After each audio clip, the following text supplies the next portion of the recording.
Today's daf is daf Nun Amud Aleph. This is Tuesday's blot. Just a quick thing that we learned a couple of days ago. I just thought it might be interesting, and that is regarding the concept of Gershon as Garik Kotten Shenoy Ladami.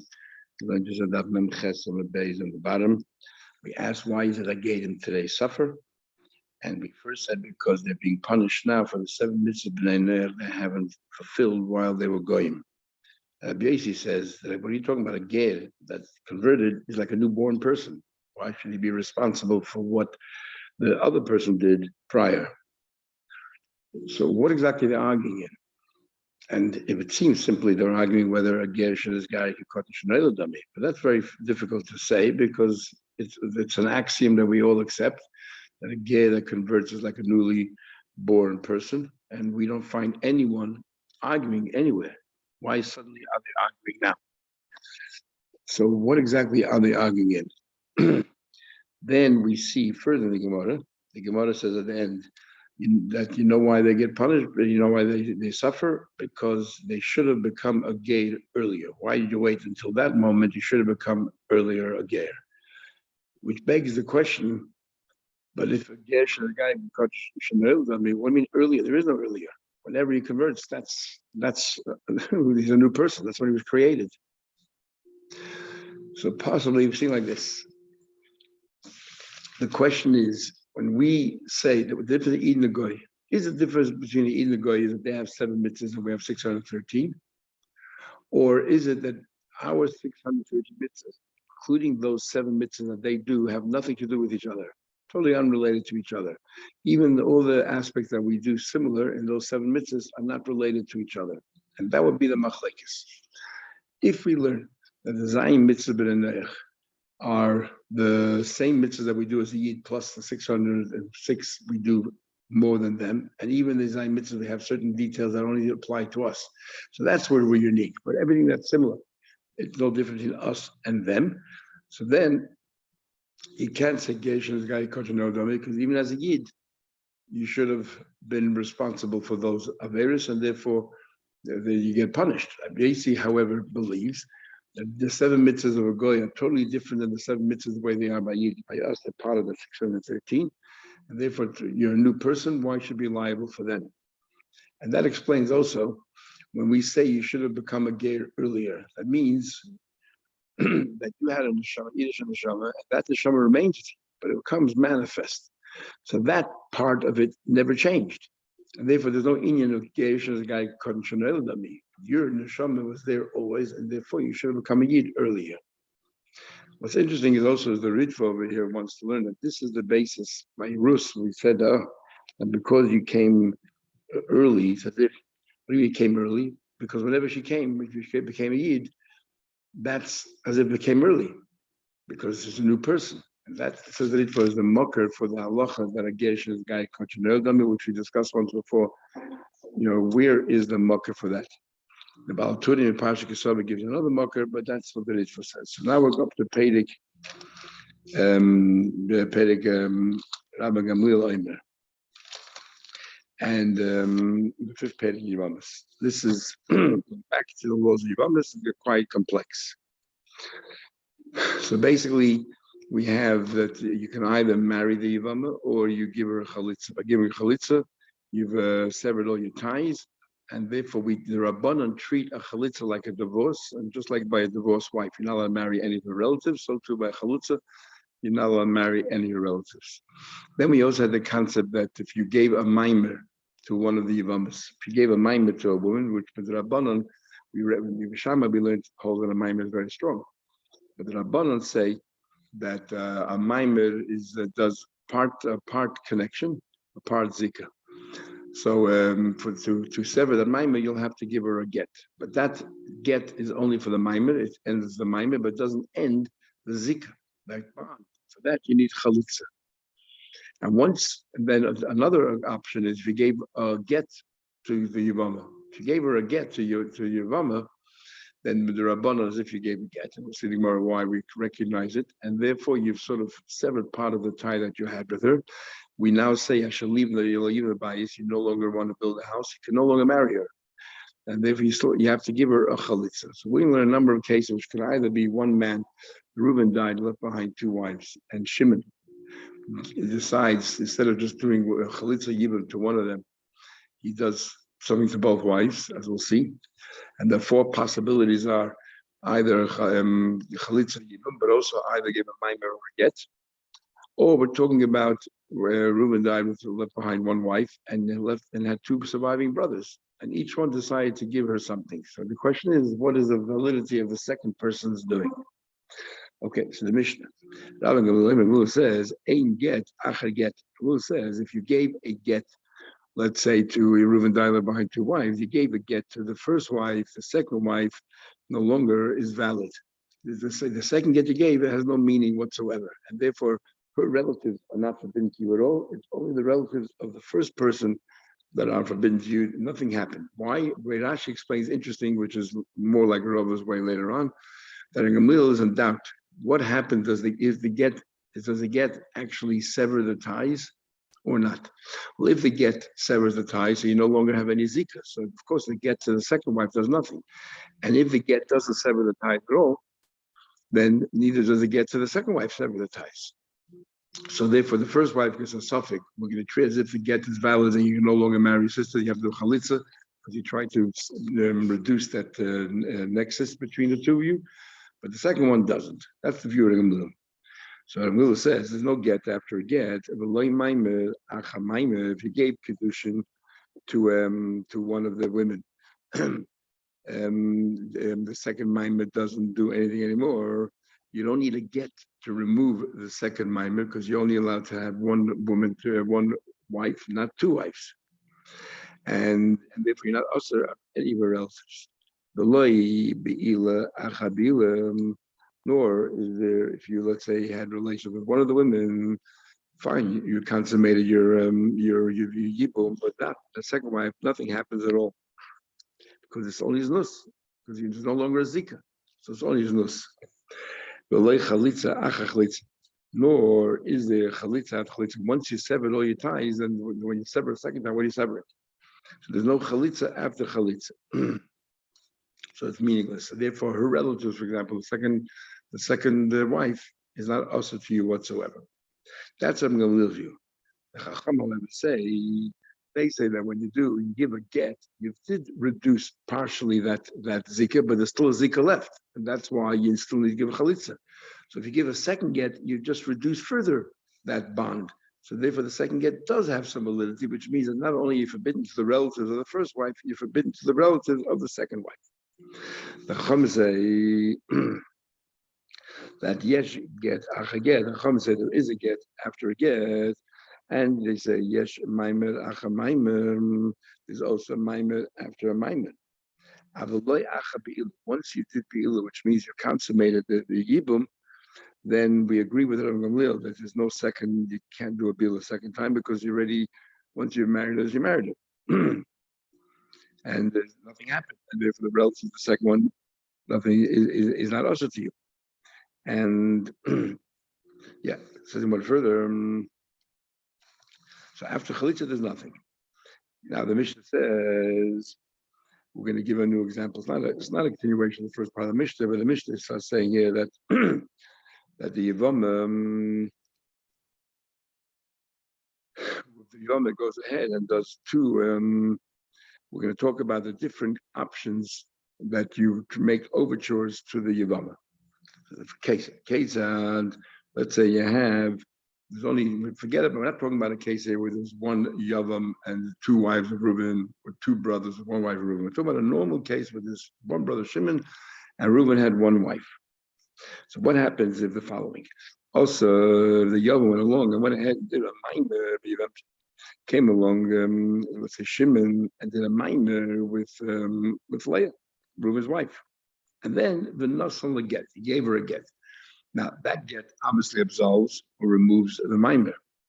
But you can no longer marry her because it's now Shalai Yibna, because he gave her a get. That means you show you don't want to marry anymore.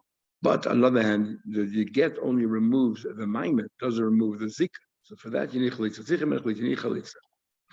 What about Osa Maimer v'chalitza?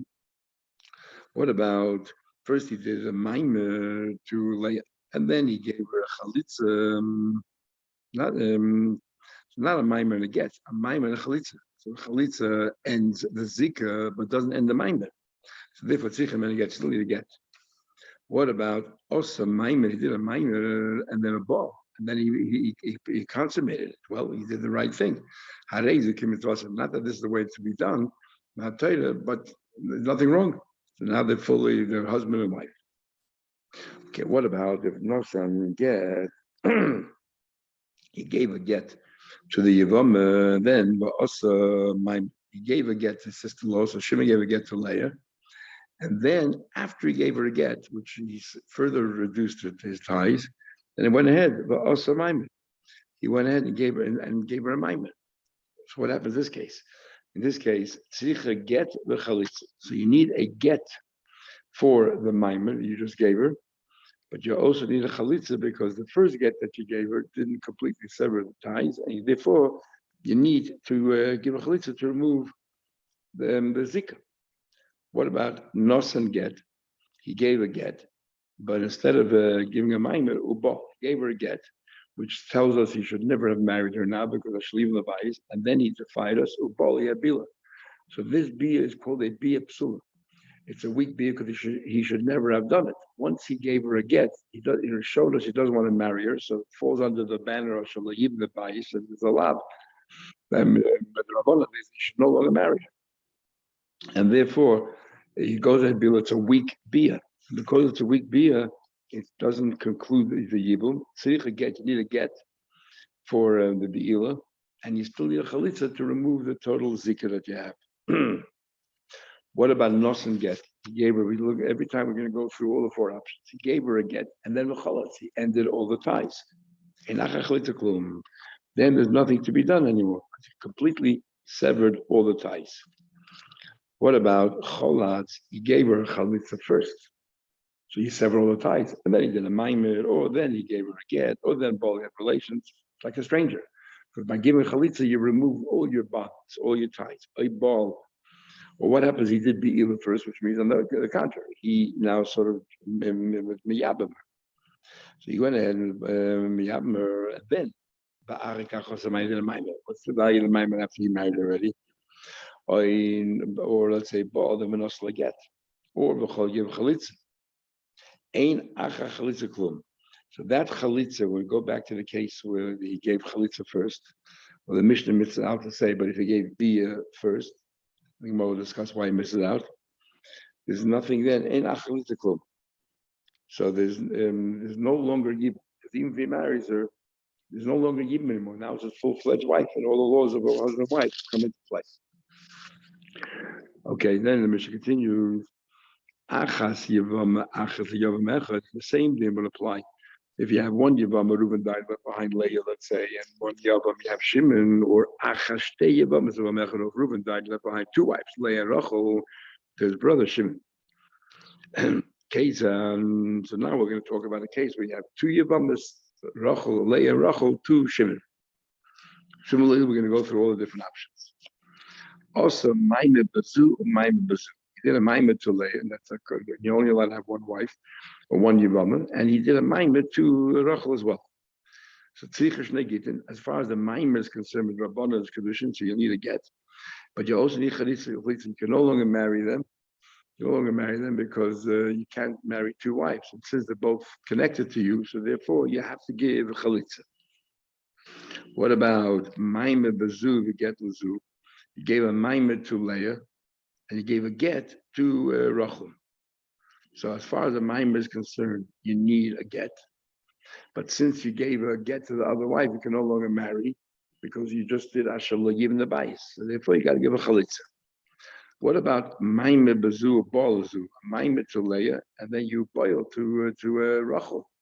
Now you shouldn't have boiled Rachel because you already have started your overtures with Leah, and you're not allowed to marry two women from the same household. You have to give each one a get. The one you gave Maimeh to was sold to the bowl, and your chalitza you cannot marry because it's like two wives of one married of one house. You can't do it. You have to give a chalitza. What about Maimer Bezu v'Chalasu? You gave a Maimer to Leah and you have Chalitza. Why do you give a Chalitza to Rachel and it ended everything? But you still need to give a get for the Maimer. So Harishayin is a get, and the second one needs nothing. What about get Lezu get? Give a get to both of them. So you cannot marry them because you just demonstrated an interest in continuing and building the legacy of that family. You gave them a get, so therefore you need to give one of them Chalitza. What happens? Now we're talking about the case where the get was the first thing that he gave, and then followed by one of the other three options. Get was we gave a get to the first one, which means you can no longer marry any of them because you showed you're not actually getting in building up a household. And then a boil you gave a get to one, and then you will boil the other one. So you gave a get to one, and then you will boil the other one. Now that bila again is invalid. It's called a biyapsula because you should never have proceeded with it. So therefore, it's not able to turn it into a full yivama. So you need a get for the bila, but you cannot marry. You need a chalitza. What about get lezu maimer? You gave a get to the first to Leah, and then you gave a maimer to Rachel. So again, you cannot continue by giving a get. Once you gave a get first, you can never marry. So it's the yibam is out the window. It's only chalitza you need. Question is, but you also have to give another get. So tzich a get, you need a get for the maimer you just did, and chalitza for the whole yibam. What about get lezu v'chol? You get to one and chalitza the other one. That's it. Ends the whole story. And chalitza cool, nothing to do. Cholat v'chol, you give chalitza to both. It's like chalitza oy cholat. Let's say you gave chalitza to both.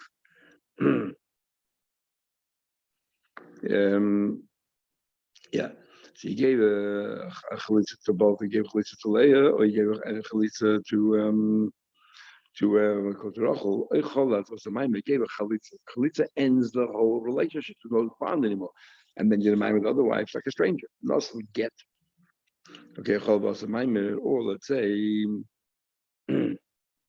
nothing get. You gave a get. Ubal, and then you did be'ilah. A ball, you did Bila with Leah.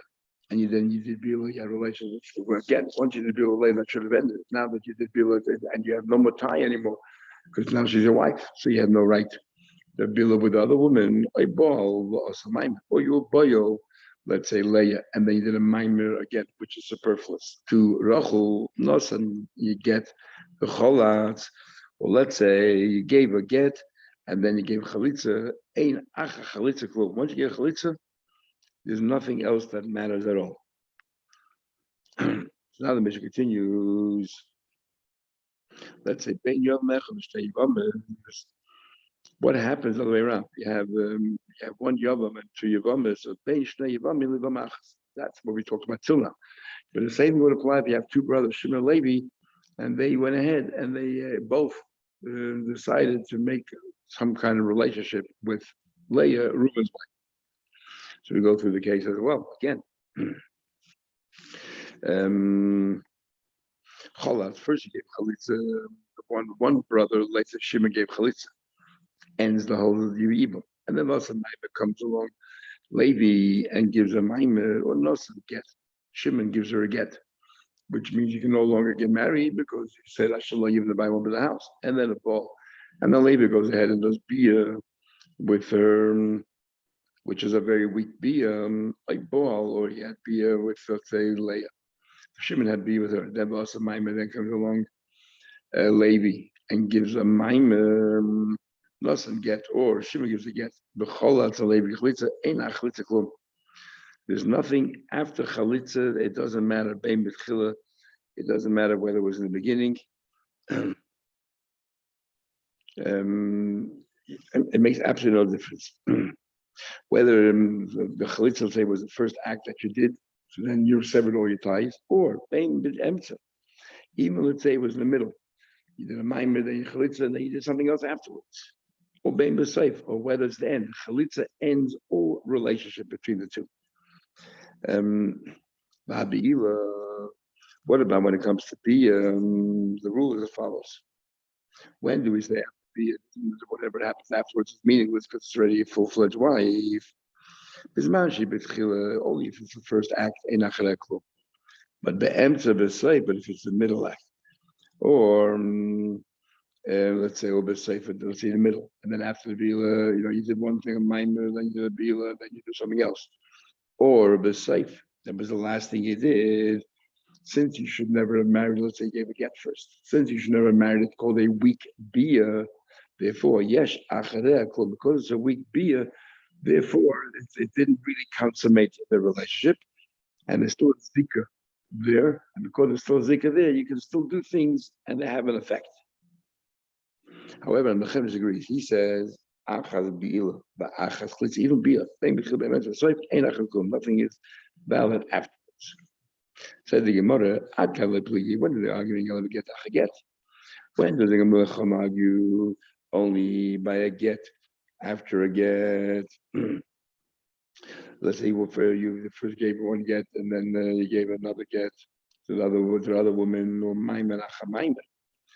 I will get acha echad biyavama maimer echad biyavama. However, if you gave if you gave let's say a get echad biyavama and maimer echad, since you did a get and a maimer. In other words, when do they all agree a get after a get? It's the exact same thing. You replicated it. So if the first one doesn't work, the second one doesn't work. The first one did work. The second one has no word to chal. But if you change the mode of operandi, you gave one of them a get and one of them you gave a maimer, then mahani helps. According to it's a suffix. Was it effective or not? And therefore, it helps. My time on Rabban get mahani. Why taka did Rabban say? The Torah doesn't give the option of a get only to a married woman. Why do the Rabbanan say if you gave a get to Yevamos, it helps that you no longer, you can no longer marry her anymore, actually with bias, and then you all the relatives forbidden to you. Says the Gemara, Mahani Ba'alma, since get generally works. And the Amla Mahani, if the people see that in this case get did nothing, I'm going to say, look, get loitzia, v'chalitza loitzia. How do you sever the ties with an ordinary woman with her get? So that's probably the same thing here. And the chalitza does the same thing. Umid get lemahani, we see the get alone is insufficient. Maybe chalitza and lemahani doesn't help. You need both together, chalitza and a get. And v'osil lemivul chalitza, so you might give her chalitza and think, well, my ties aren't severed. I changed my mind. I want to live with her. And now he's committing a love. So that's why it's forbidden. My time, why did Rabban say my mahani? Why did Rabban say that if you give kedushin to Yevamos, it works? The Torah says the only way that it works is through beila.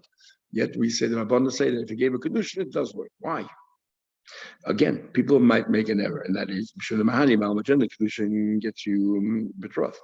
The amr mahani, if you can say that what kedushin doesn't do anything, I'm going to say, look, my melikness is belikness.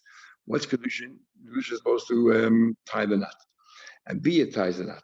Umidam lamahani, tell me kedushin doesn't work. Bia nam lamahani, I would say bia alone doesn't work either. But bia, that you might go ahead and have bia with the other wife after you have bia with this one, thinking that you didn't consummate your relationship. Maybe you need both. Maimed together with bia, and therefore we're going to be machmer say that maimed also is effective. Well, my time about to be absolutely why did Rabban say that if the bia itself is an invalid bia? No, since you shouldn't have lived with her if you did. Let's say after a get, you shouldn't have bia if you had bia. You cannot continue proceed. And we say there's still a zika yizir chalitza. So why does H there's still ties between the two? Amri would say, it depends what the situation is, but we'll explain to you why we decided to be machmer.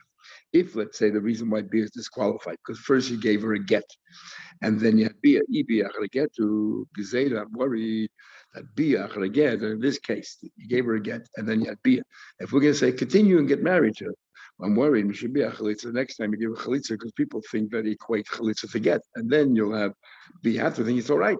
When in fact you're not allowed to. Once the chalutza now is allowed, you're not allowed to live with her anymore because you're leaving the bias. And if you do live with her, you live in your sin. That's why it's forbidden. And that's why we say that even a week bia, we don't want you to get married, we have to give chalitza. And if the first thing you did was maimed, and then you had bia, what are we worried about? Gezeda, we are worried. We are worried that bia after maimed, we are worried it should be acha bia, could be acha bia. You have to be with one woman, you have to be another woman. You say, look, I did mine with one, and you allowed me to be with another one. The other Yevama, same thing here. I'll be with one Yevama, I'll be with other Yevama. People don't understand the difference. On my time, I'm going to why do I want to say that if the chalitza is possible? They disagree. They hold that if it's a disqualified chalitza, then if it's a weak chalitza, what's a weak chalitza? Where you had no choice because you couldn't marry and only option is chalitza. Still no ties afterwards, not like a mill. Amri, they say, my Lisa, what are you worried about? Nigza chalitza achra get. You want to say what? If you're going to give a get and then give chalitza, we should worry about chalitza. So who cares? Once you sever your ties, you sever your ties. Who cares? Give chalitza again how many times as you want and go out. There's no bearing. Ligza chalitza achamaim. If you want to say, if you had a maim and then chalitza, we should worry that what? That chalitza after biyam and otu chalitza achamaim emila boy get lamar. Since you were required, if you had a maimon, they have chalitza. We still say it's not enough. You still have to give a get for the maimon. So chalitza and achabinami boy get v'yosef. So chalitza after biyam, we're going to force you to have a get. So therefore, there's no mistakes will arise, and that's why if even it's a apostle chalitza, it ends all of their ties. I will continue tomorrow, mitzvah.